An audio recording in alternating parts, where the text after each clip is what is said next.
Hello and welcome to the Immortalist, where the goal is to live free and to live forever. Today I have with me José Cordeiro, the author of the book The Death of Death, which is a fantastic book. If you don't have it, you should get it and read it. It's in a bunch of different languages. It's incredible. It's the future. So with that, we have Jose right here with us already.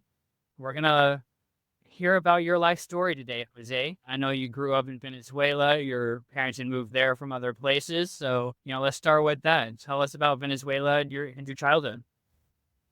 Well, first of all, thank you, Cody, for this opportunity and congratulations on all that you are doing because I like to live free and I like to live forever. So those are my two main areas of interest also: freedom, liberty, and immortality. So to tell you about me, my parents are from Spain.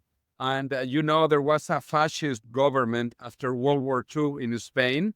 Francisco Franco, he remained in power for a long, long time. And so my parents decided to leave Spain, that was a fascist dictatorship and very poor country.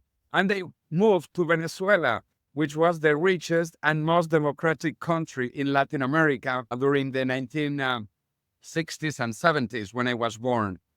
So I have seen in my lifetime how things can change very quickly. Like Spain also, that was poor and dictatorship, and now is more or less prosperous and more or less free. While Venezuela, that was rich and free, now is poor and a dictatorship.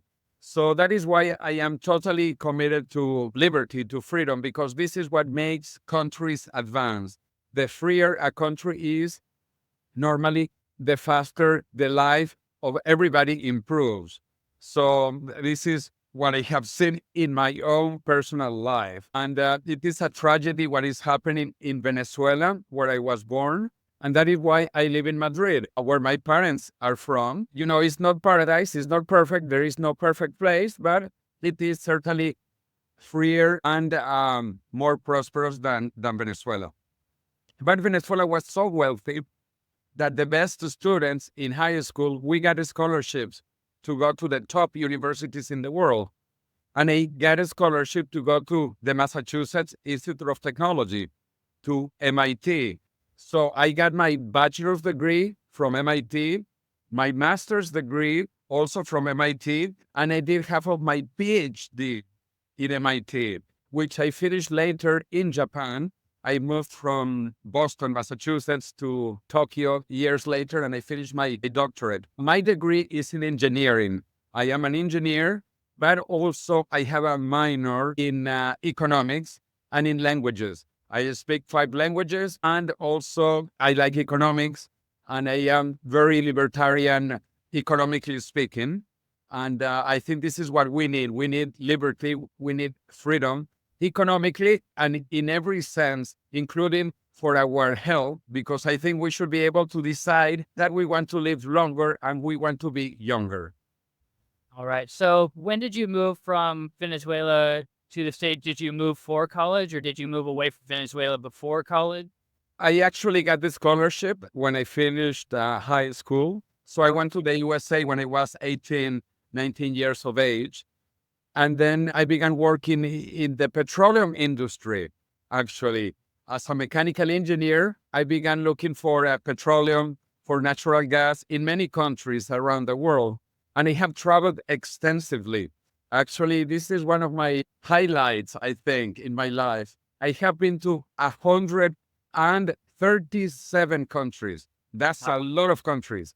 137 countries. And I love traveling, and I keep on traveling. And not only on our planet, I think in 20 years, we should be able to go to the moon and to Mars. So I want to travel to the moon and to Mars. But going back to my personal experience, yes, after high school, I moved to the USA. And I was like 5 years in the East Coast, Massachusetts, and then I began working. And then I returned years later after my PhD to California. So I also spent like 5 years in the West Coast in Silicon Valley for the founding of Singularity University, which is a fantastic experiment, Singularity University in Silicon Valley. It began at the NASA Ames Research Center in Mountain View.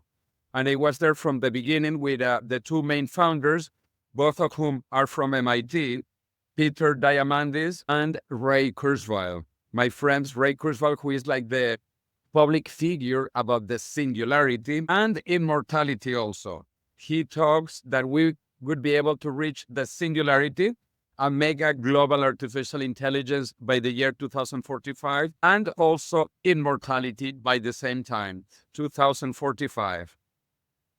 Got his book, The Singularity is Near, which is the second one. I haven't read it yet, but I'm excited to. So going back to your early years, growing up in Venezuela, how did you become, at that time of your life, supportive of socialism? What was that like? What was the draw to that mode of thinking for you? Yeah, actually, this is kind of sad looking it from today into the past, because most young people all over Latin America, we grew up with the myth, because it is a myth, of Fidel Castro and Che Guevara, Che Guevara fighting for the poor and all of this BS, because it was really not real. But as a young person, sometimes you believe in this myth. And so I actually wanted to go to the Soviet Union, but it was more complicated to go to the Soviet Union than to go to MIT. So I ended up being at MIT. And one of my favorite professors at MIT, who is, very famous in linguistics, he was also interested in socialism. But anyway, slowly, I discovered how socialism doesn't work. And I visited East Germany and West Germany in 1984. I took one summer to travel through Europe, and I saw the two Germanys. And the standard of living was so different. West Germany was rich and I would say advanced in many ways. East Germany was also very poor and very sad. People were sad in East Germany. So I said, socialism doesn't seem to work. And then I visited other socialist countries. I went to the Eastern European bloc, Yugoslavia, when there was Yugoslavia, Czechoslovakia, and Poland, Hungary. And these countries were very poor compared to Western Europe. If you go to England, to France, to West Germany, the standard of living was so much higher in Western Europe than in Eastern Europe that I said something wrong with socialism, and even worse with communism. And I went to Russia, the Soviet Union, and I saw that was horrible. There was only one type of coffee, one type of bananas. And if there were bananas, and I am South American, so I love bananas and I love coffee. And there was only one type of coffee that tasted like sand. It was horrible coffee, sand. And bananas, those bananas, horrible. The worst thing I have eaten in my life. So I said, something is not working with communism. So you were seeing, just by experience from all the places you've traveled, in real life experience of socialism and communism in action. And that was when you started realizing, oh, maybe this is something that doesn't really work. Sounds good in theory, maybe, but in practice is not practical. So from there, obviously, you had to find some other philosophy to stand on, or politics to stand on. What brought you through to capitalism and libertarianism? Well, I will also tell you about Winston Churchill, the British Prime Minister, because when he joined politics very young in his life, he actually was leftist. And he joined the equivalent of the Socialist Party, the Liberal Party in England. And then he changed. He joined later the Conservative Party, the Tory Party. And then people said, oh, how could you change your mind? And Winston Churchill said, whoever at age 20 is not socialist is because he doesn't have a heart. But if you are still socialist at 40, it's because you don't have a brain.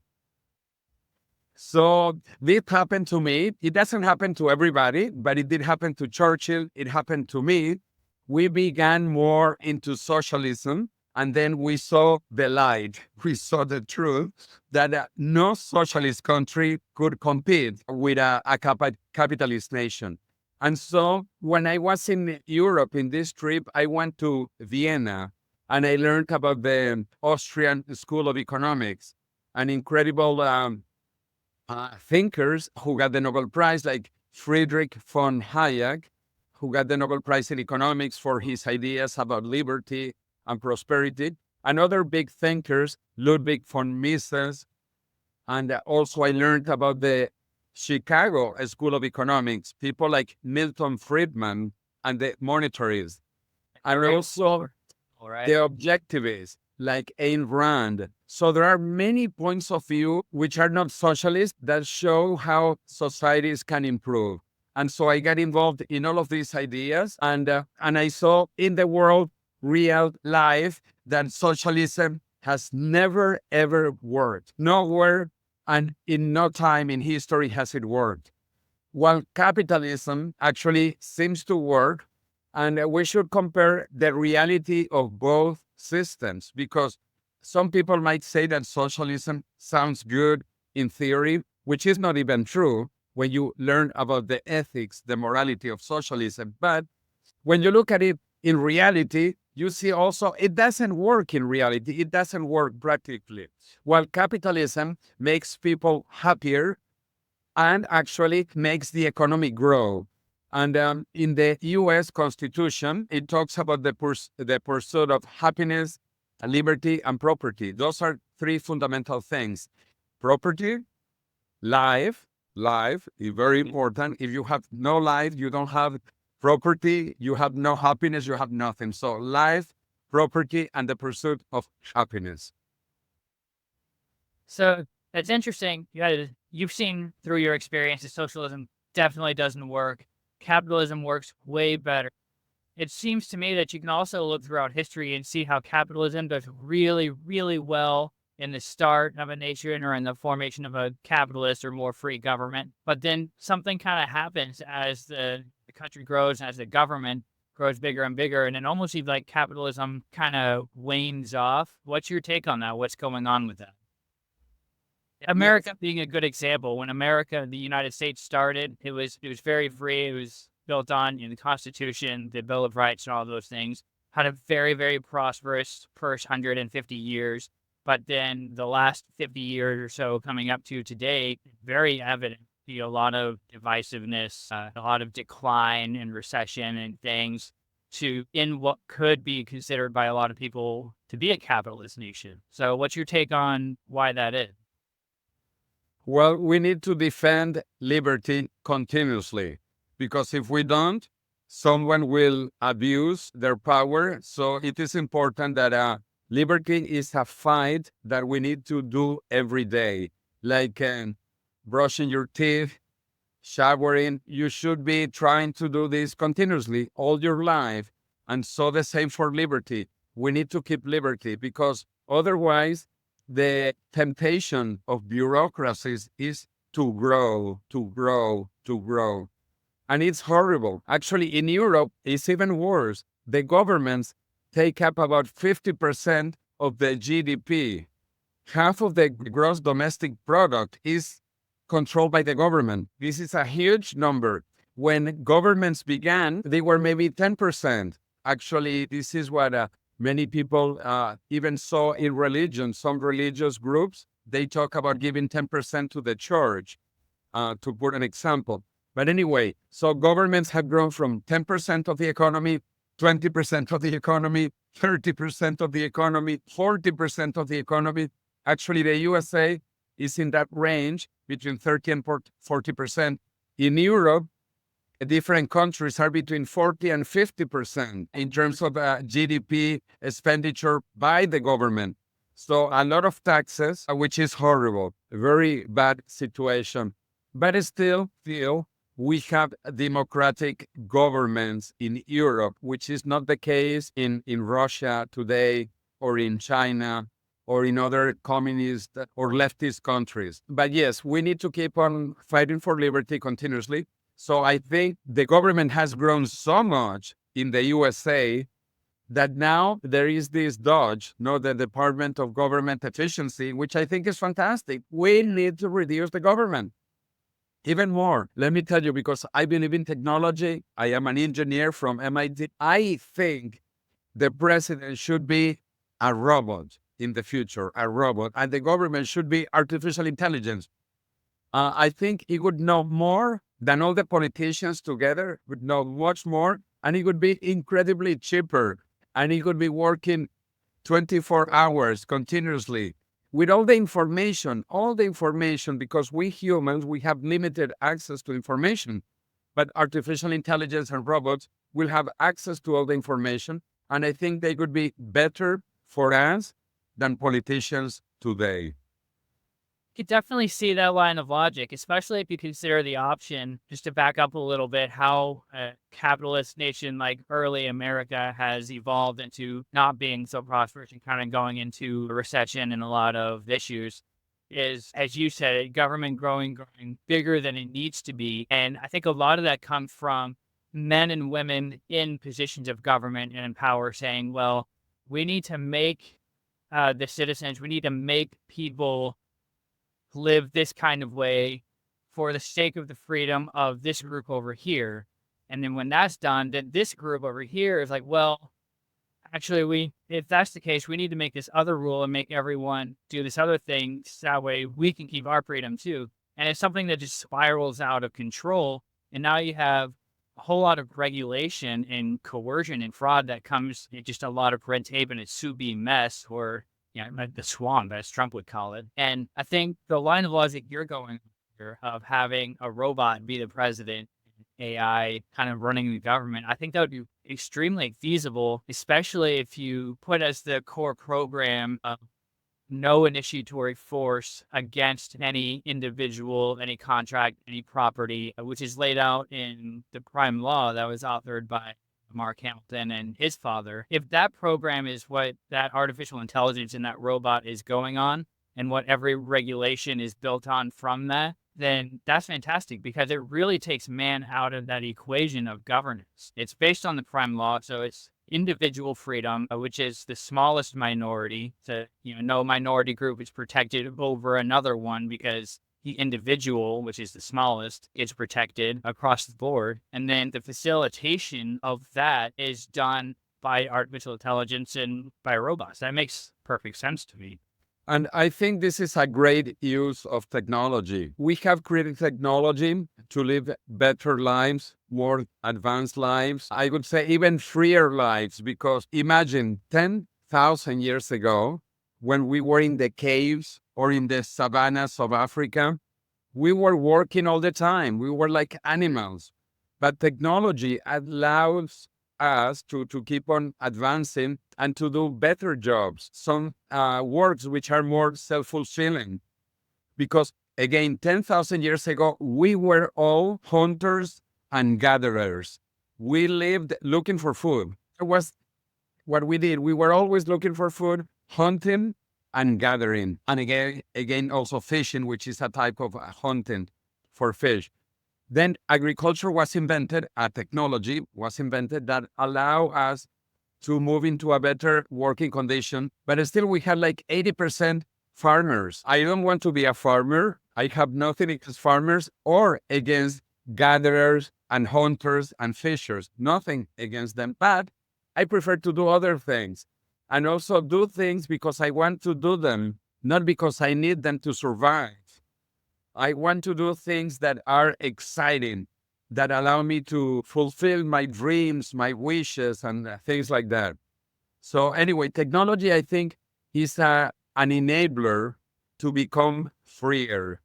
And now it will allow us also have better politicians or a better political system, because I don't think we need to have people to be paid to be politicians. I don't want to pay anyone to rule over me or to tell me what to do. No, I am free, and I want you to be free. And also, we need a prime law, as you describe, a prime law or a constitution or a Magna Carta, like in Britain, the Magna Carta, very sure, okay? I don't want hundreds and thousands of articles or degrees No. Something short that allows us to live together, to cooperate, and to thrive in a world of freedom. So, and I think hopefully technology will help us a little bit. Technology is changing very fast. Let me show you my example, which is how things have moved since I went to MIT. 40 years ago, I used this. These are the famous IBM punch cards.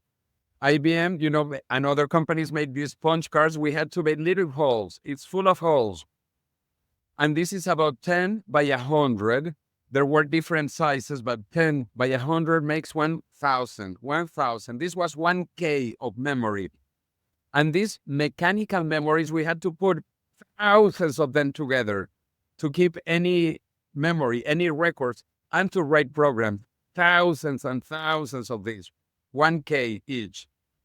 But then electromagnetic memories were invented. This is the first generation, 8 inches big, 8 inches, and also 1K. The first generation of floppy disk was 1K, but this 1K was better because it had a bigger hole, but more important, because you could erase this 1K. This 1K, you couldn't erase. Once you made the holes, you could not change it. In Spanish, the letter K is pronounced K. So I like to say I had one mechanical K and one electromagnetic K, and 1K plus 1K makes 1 KK. 1 KK of memory 40 years ago at MIT. And then fortunately, things advanced and we moved into this floppy disk of 5 inches and a quarter. That was 512 KKs. This was still KKs, but 500. And then this you certainly knew, Cody. These were 3.5 inches big, and they were 1 mega, actually 1.4 megas, 1.4 megas. So it improved a lot. We moved from KK to megas. And here I have a pen drive of 1 terabyte, 1 terabyte. In 40 years, we have gone from KK to terabytes. Well, imagine what we are going to see in the next 20 years. We are going to keep on advancing exponentially.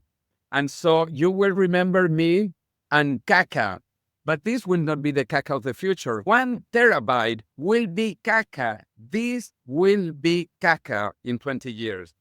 We will go from terabytes to petabytes to exabytes, and everything is moving exponentially. But the beauty is not just computers. Now this is happening in medicine, in biology. With the sequence of the human genome, we have digitized biology. And now we can understand the code of life, what is our biological code, which is only 3 gigabytes. We are not so complex. We are only 3 gigabytes of biological information. This pen drive is 1 terabyte. So in 1 terabyte, there are 1,000 gigabytes. So in this pen drive, I can put the genome of 333 humans. 333 humans and a little cat. Wow. I didn't even realize that. That's impressive. Yes, our genome is not that big. Or even our brain, the information of our brain is also not that big. And Ray Kurzweil, he talks about this in his book, The Singularity is There, 20 years ago, or now, in the continuation, the singularity is nearer. The brain has about 10 to the 11 neurons. 10 to the 11 neurons. Each neuron has 1,000, 5,000 connections, synapses. Let's make it round to 10 to the 14, 10 to the 15 synapses. And each synapses computes at 100, if you are very fast, 1,000 revolutions per second. So our brain is like a computer that makes 10 to the 17, maybe 10 to the 18 operations per second. And that is a lot for us, but it's not a lot for computers. And computers keep advancing exponentially. So in the next 20 years, we will understand the human genome, which is 3 gigabytes, And also, we will understand the human brain that computes 10 to the 18 operations per second. A huge number for us, but not for artificial intelligence. That reminds me of a book I read. I read it a couple times years back, but it was kind of talking along this line and how in the future we might be able to save human consciousness before we're able to preserve the physical body. And one of the ways was through quantum computing, uploading the consciousness from your brain and spinal cord and all that onto almost like a thumb drive, but probably a quantum computer would be what's able to process the 10 to the 17th or 10 to the 18th power for the brain processing. But it's really interesting that you bring that up in that way because, this is written, I don't know, but it's such an amazing thing that, even you're talking about this now, and Ray Kurzweil has mentioned similar things, and I've seen movies of uploading consciousness actually from the brain and spinal cord. So it's cool to see this evolution actually moving towards that of uploading consciousness in order to preserve life. And your line of logic there with the to ka, and then this terabyte is going to be kaka 20 years in the future. And in that time, we'll have the computing power and the RAM memory to just upload. And I think that's really cool. Yes, this is absolutely incredible. In fact, I believe, like my friend Ray Kurzweil, that we will be immortal, but not once, but twice. We will be biologically immortal.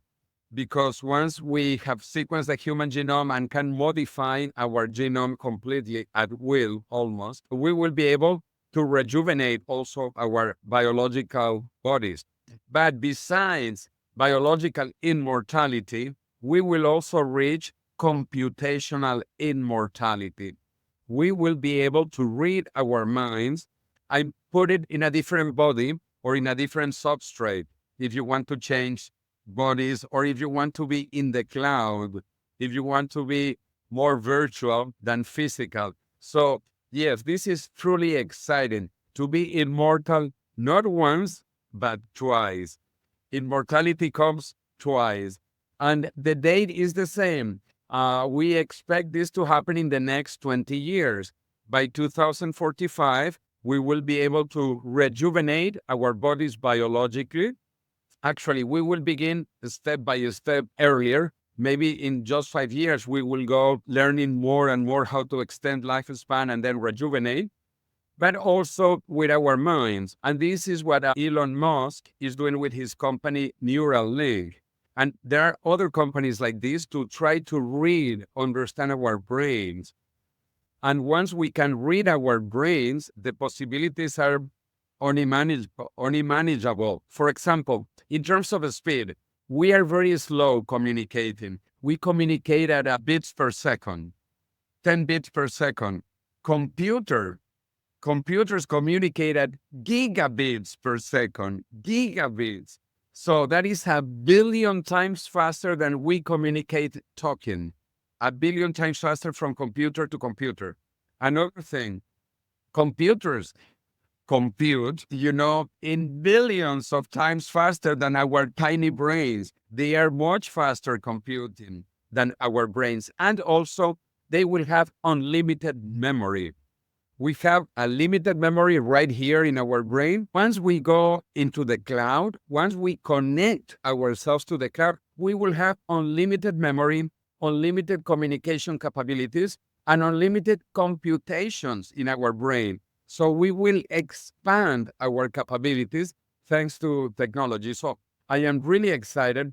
And I do talk about that in my book that you mentioned, The Death of Death, which is now in over 12 languages, beginning with the 3 most important ones in the planet, which are, of course, English, my mother tongue, Spanish, and also now it came out in Chinese. I am really excited. It came out in Chinese, so it's also here, The Death of Death in Chinese. And in other languages, it is even in Arabic, and in Persian, in Iranian, in Russian, in German, Portuguese, Turkish, Bulgarian, all the normal languages, but also other languages. So I'm really excited. Let me show you in Arabic.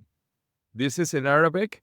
You see death, dying in the desert. And this is in Persian. This is in Persian. So I'm really, really excited. No one wants to die. You know, the Chinese don't want to die. The Arabs don't want to die. The Persians don't want to die.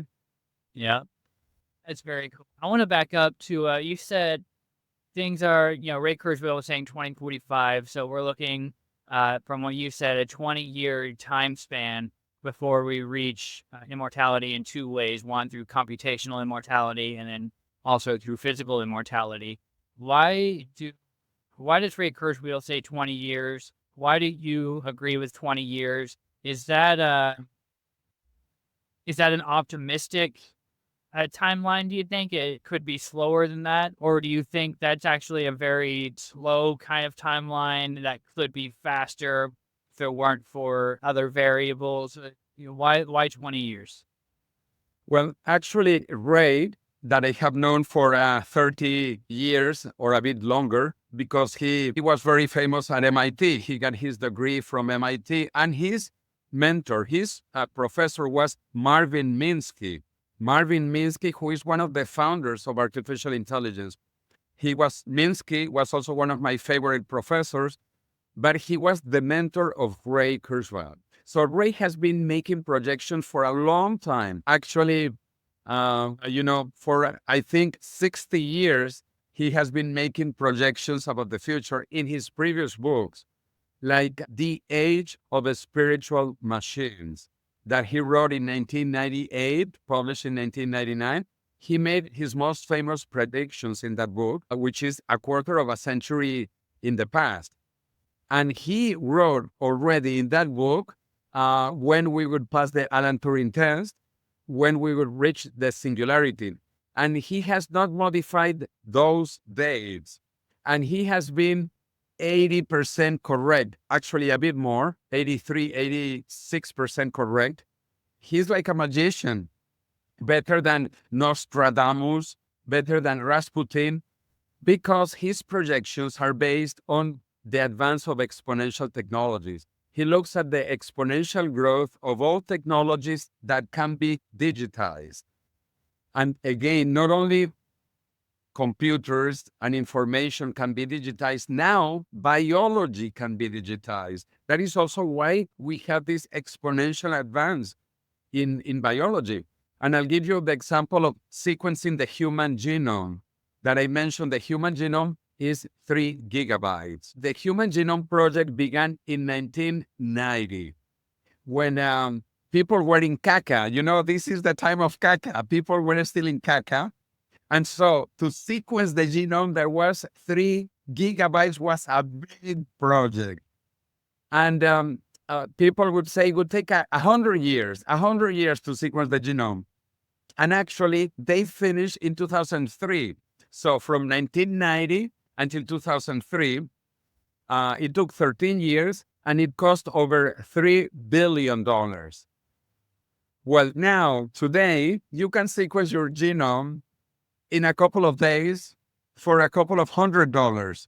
This is truly exponential. Actually, it's twice exponential. It is exponential in time from 13 years to 2 days, and it is exponentially in cost from $3 billion to $200. It's absolutely incredible. So Ray Kurzweil makes all these extrapolations based on exponential trends, and he has been doing this since the 1980s, the 90s, and he has been wrong sometimes. For example, he said in the middle 1990s that a machine would beat the top human player on chess by 1999. It happened in 1997.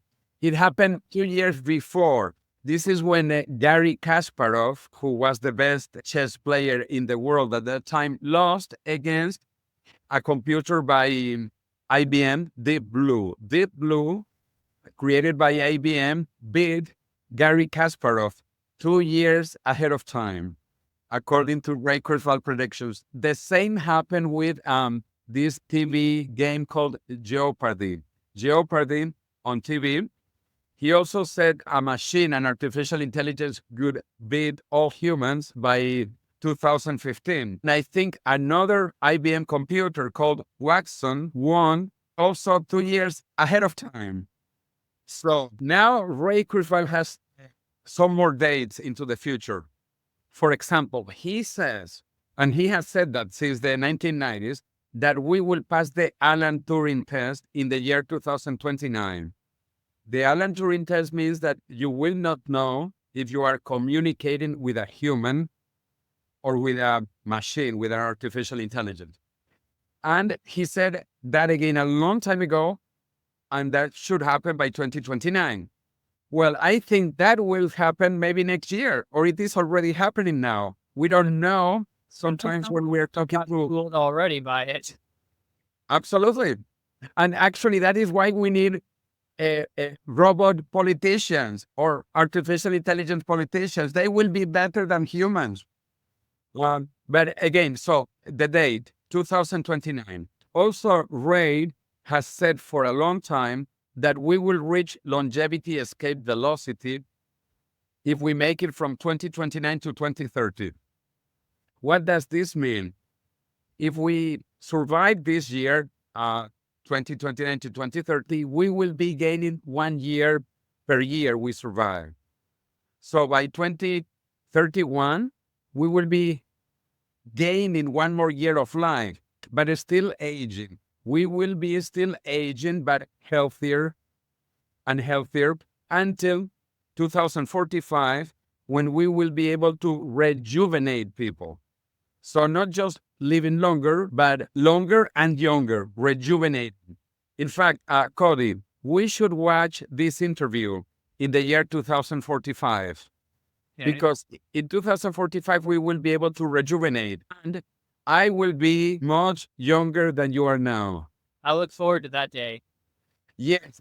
And we will say, oh, remember, in 2025, when we were old, how old we looked in 2025. Right. So taking this 20-year time frame that Ray has put out there, in my mind, I'm kind of assuming here, but it seems like he's making these predictions based on the exponential evolution of technology, but it's also based in a current societal paradigm with, the political systems we have, with all the regulation and red tape and all of that going on.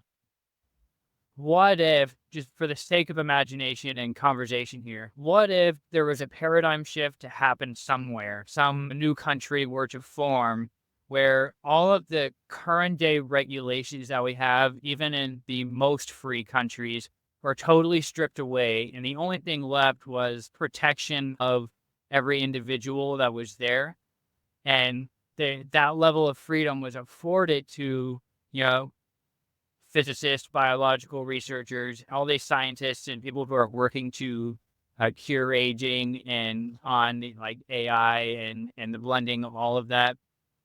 If all of that regulation was stripped away from them and they had the pure freedom to just, full steam ahead, but with complete unbridled pure freedom, would that speed up the timeline, you think, of 20 years? If so, by how much? What's your thoughts there? Yes, I think this is an interesting possibility. But going back to Ray Kurzweil, let me explain. He calls this going from caca to teras. He calls this the law of accelerating returns. Law of accelerating returns, because there is positive feedback. And you use the previous technology to create the new technology. And with that new technology, you create the next technology. So there is a positive feedback loop. And he calls it the law of accelerating returns. But it is not a law. It is really not like a physical law or a chemical law, like Moore's law. Moore's law that says that computing power doubles like every 2 years or every 18 months is also not really a law, but it has become a self-fulfilling prophecy. Because we expect computers to keep on getting better, they keep getting better. And the same with all technologies. Now that we have sequenced the human genome, we expect this to get better and cheaper, faster. And the same with everything. So even though this is not a law, this is happening. And Ray points out that even with World War I or World War II or COVID, or the financial crisis, this more or less keeps on growing exponentially. But again, this is not a law and it's not written anywhere. So actually, it could stop.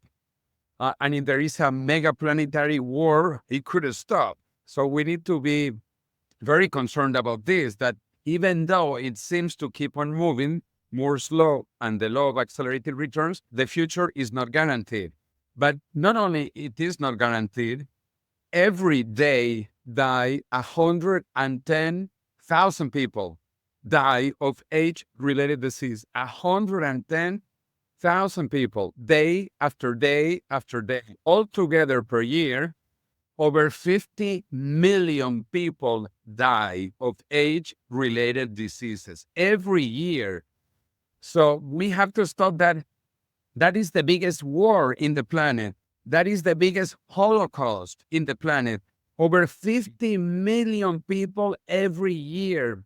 So this is a tragedy. This is a human tragedy. This is the worst tragedy in the planet. Over 50 million people dying. So if we can accelerate 1 year, we stop 50 million people dying. Even one day, we save the lives of 110,000 people. So we need to accelerate this. And one possibility to accelerate this is to create a new place with different rules that can be here on planet Earth, but maybe in 10 years, it could be on the moon or on planet Mars, because we are going to begin the colonization of space.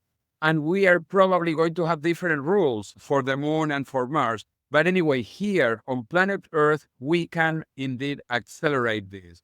And there have been several experiments of startup cities or startup countries, even some countries which were not really countries, or cities that were not really countries, like Hong Kong. Hong Kong had a lot of independence from Britain and from China. And so it grew fantastically fast. Or Dubai. Dubai also is a very interesting case of an incredible growth. And there are some other places like this. So yes, with different regulations, with a small constitution. By the way, Hong Kong has no constitution. Like England, England has no constitution. It has the Magna Carta, which is not a constitution, and it is only one page. That's the Magna Carta. Like the original US Constitution, also only one page and 7 articles. And then the Bills of Rights, which are the First Amendments. Anyway, now Dubai also has no constitution. So you don't really need much of a constitution. You need a short prime law, a prime law that basically coordinates the behavior of people in a free society. So this, I believe, could accelerate a lot research and discovery of the new technologies of the future, because the exponential trends continue and they will move faster in places that are freer and that have less regulations, short and good regulations. So to me, what makes a law a prime law is it goes down to the fundamental. And so as a society, what do we need as a collection of people to live harmoniously together? That's number one, freedom to pursue life as we want to pursue it and be protected against initiatory force and, all of these things. So what makes the law the prime law is going back to that fundamental of protection only. And I think when a country is set up with that foundation or with that constitution, then, government doesn't have to be very big. You definitely want to have, especially early on, you want to have some kind of military for protection from outside forces, and then, police force, for internal stuff, because we do still have animalistic parts of our brain that humans act out until we evolve a little more. But if it boils down to live how you want to live, as long as you're not infringing on someone else's rights to live how they want to live, you're not forcing anybody to do anything, you're not coercing anyone to do anything, you're not committing fraud against people, you're not violating people's contracts or their property, and if all that's protected, and then the only justified form of force is when that right of freedom is being protected. And I call that the prime law because that's what's written out in the prime law I've read to you. I don't know if you've read it since then, but we've talked about it. To me, that is the fundamental of societal cohesion. And Immortalis, which is the project I'm working with along with Mark Hamilton and his family, is based on. So I think when that does get established, it's going to be, it's not just another pop-up city or micronation. It's a whole paradigm shift that's going to start small until it proves itself, and then everyone around the world is going to see it. And it's going to be proven first by the medical industry because that's who we want to bring in. We want to bring in our friends that we've met at Radfest with James Stroll, Liz Parrish, Bill Andrews, Bill Falloon, Aubrey de Grey, all these people. We want to bring them in first and set them free because they're going to save our lives. But when they do, everyone's going to see that level of freedom that they had, how fast they were able to do, how fast they were able to come up with that cure to aging.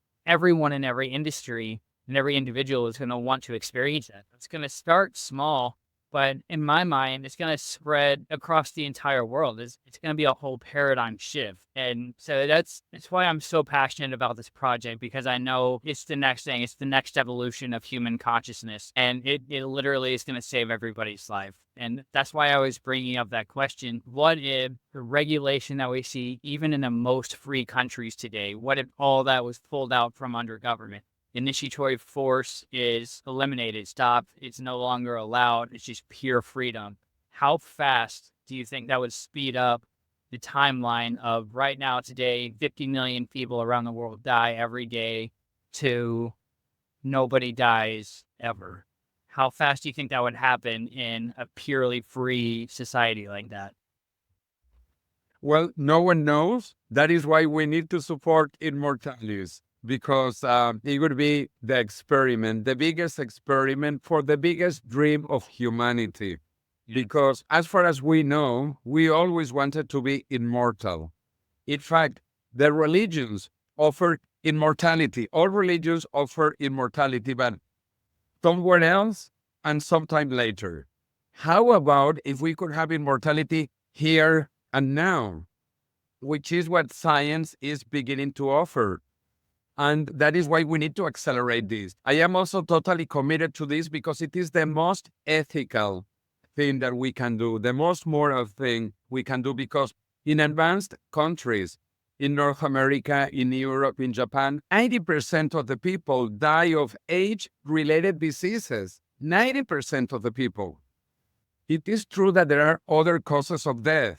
There is terrorism, there are wars, there is malaria, there is AIDS, there are accidents, there are, if you want, Russians, Chinese, even Martians and lunatics. But you add all of those together, and they only cause 10% of the deaths of the people. 90% die of age-related diseases. So aging is the enemy of whole of humanity, of the whole planet. What can unite humanity is to fight aging. This is the real enemy. The enemy is not the Martians or the Russians or the Chinese. No, no, no. The enemy is aging, and this could unite the whole planet. So that is why I think it is the most ethical, the most moral thing we can do is to fight aging. And especially now, because also in terms of history begins with writing. And the first writing was the cuneiform writing in Mesopotamia. And the first book was the Epic of Gilgamesh. The Epic of Gilgamesh is about immortality. So the first book ever written by humans is about immortality. The second oldest book about, no one knows, 4,000 years ago, the Book of the Dead in Egypt, written in hieroglyphics. This book, also 4,000 years old, the Book of the Dead, is about immortality, also immortality. And the Chinese emperor who created the terracotta army, Qin Shi Huang, he unified China for the first time, and he wanted to be immortal. And that is why he built this terracotta army to protect him in the afterworld, because we had no biological immortality yet. But now we do. And again, I'll just give two examples because people don't know this. The Nobel Prize in medicine in the year 2012 was won by a Japanese scientist called Shinya Yamanaka. Shinya Yamanaka, he discovered that there are genes that control aging, and you can modify these genes and make one young cell old or an old cell young. You can do this modifying 4 genes. Incredible, 4 genes. Actually, later scientists discovered we don't even need 4 genes. With only 3 genes, we are able to rejuvenate organs. And they did this with the eyes of mice. Mice that were about 80 human years old, changing 3 genes through an injection in their eyes, they were rejuvenated to age 20. From age 80, and the mouse was blind, to age 20, and the mouse could see again. It's incredible. And people don't know this. A Nobel Prize in medicine discovered that aging is reversible. We can reverse aging. And the other interesting scientific discovery of the last century is that we know there are immortal organisms. Probably most people have beginning to hear about the immortal jellyfish. There are immortal hydras. There are some immortal small organisms that don't age. They are not truly immortal because if you kill them, they die. But they don't age, so they could live indefinitely if nothing kills them. So immortal jellyfish, hydras, and some other small animals. But even more interesting, we have immortal cells. The germ cells for reproduction that all organisms have, they don't age. So they are called immortal because they don't age and they could live forever if it is not because the body dies. The body is made of somatic cells. Somatic cells age. Germ cells for reproduction don't age. So germ cells are immortal, but they die when the body dies. So if you take these germ cells from the body, they can live indefinitely, just like cancer, which is the final example I wanted to give. People don't know, but cancer, discovering mortality. Cancer cells stop biological aging. What is common in all cancers is that those cells do not age anymore. Cancer cells are mutations that stop the aging process.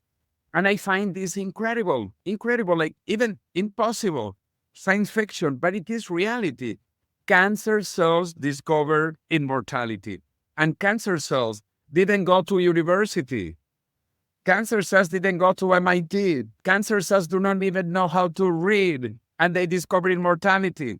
And cancer cells did not spend millions of dollars to become immortal. No, they basically did it for free and without knowing how to read. So why am I saying this? Because now scientists that know how to read, who have gone to university, and who have millions of dollars, we are very close to discover how cancer becomes immortal. So cancer will give us clues about immortality that we are also learning from germ cells, which are also immortal, or for some animals that are immortal. And another fascinating point, we also know that there are different animals that have different lifespans. Among mammals like us, we are all mammals, there are some small mammals like some mice that live 2 years. And we have some big mammals like whales that live 2. So why mammals that are very similar, we share 90% of the genome, 90% with a whale and with a mice. So with a mouse. So why 2 years versus 200 years? If we go outside mammals, we have some insects that live 1 day. And we have sharks that live 500 years. We have clams also, some clams that live also over 500 years. And if we move outside animals into plants, there are plants that live thousands and thousands of years. In California, there are some trees which are over 5,000 years of age. And there are some algae in the Mediterranean in front of Spain in Ibiza, the Ibiza island. There are some algae that are supposed to be, listen to this, 100,000 years old. It's absolutely unbelievable. 100,000-year-old algae here in front of Spain. Again, so life can be, 200 years for a whale, 500 years for a shark, 100,000 years for algae in the Mediterranean. So why we cannot live longer? And the answer is we will. We will. We are discovering what cancer has done, and we will become immortal in the next 2 decades, and with Immortalis, probably faster. Yes, I agree completely. All right, so we're already past our hour mark, but I want to ask a couple just final questions to wrap everything up. So you published the book, The Death of Death. I showed it. You showed a couple different languages of it. It's a fantastic book. I've almost finished with it. Yes, there it is right there. But what's coming next for you? What's next in the line for José Cordeiro? Okay, well, I am writing the continuation, which will be The Life of Life. So once we become immortal, we need to extend life and expand life. There are many other things we're going to do. But to accelerate this, also, I am organizing conferences, and I have a big conference here in Madrid, which is called the Transvision International Longevity Summit, October 1 and 2. And then we have also 2 days of tours, UNESCO World Heritage Sites, that we are going to visit before the conferences. And we have a rally for longevity. We are going to be talking to all politicians in Madrid. Stop aging.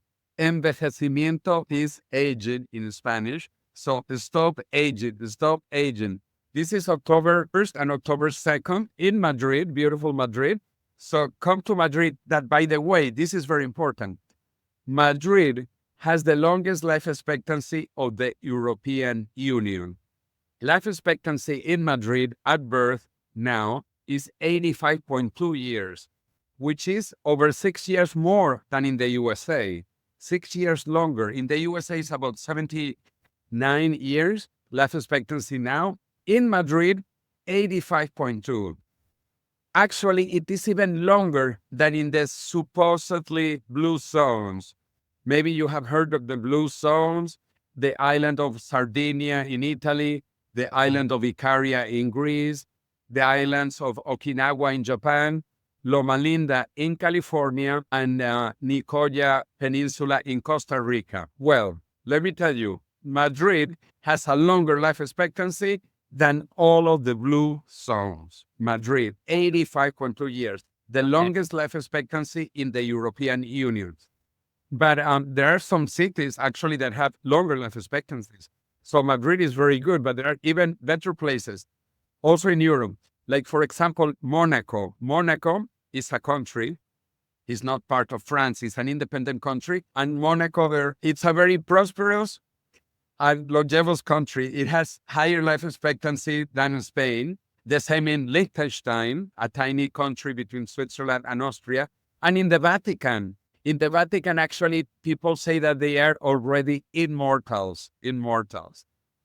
And other places like Singapore. Singapore also has a higher life expectancy than Madrid. But anyway, it's in the range of 85 to 86 years. And this is increasing. This is still increasing. So anyway, yes, writing the continuation of The Death of Death, which will be The Life of Life.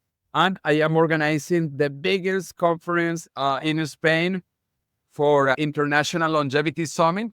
So, Cody, I hope you, all your friends, and the Immortalis group come to Madrid and learn why we have such long life expectancy in Spain.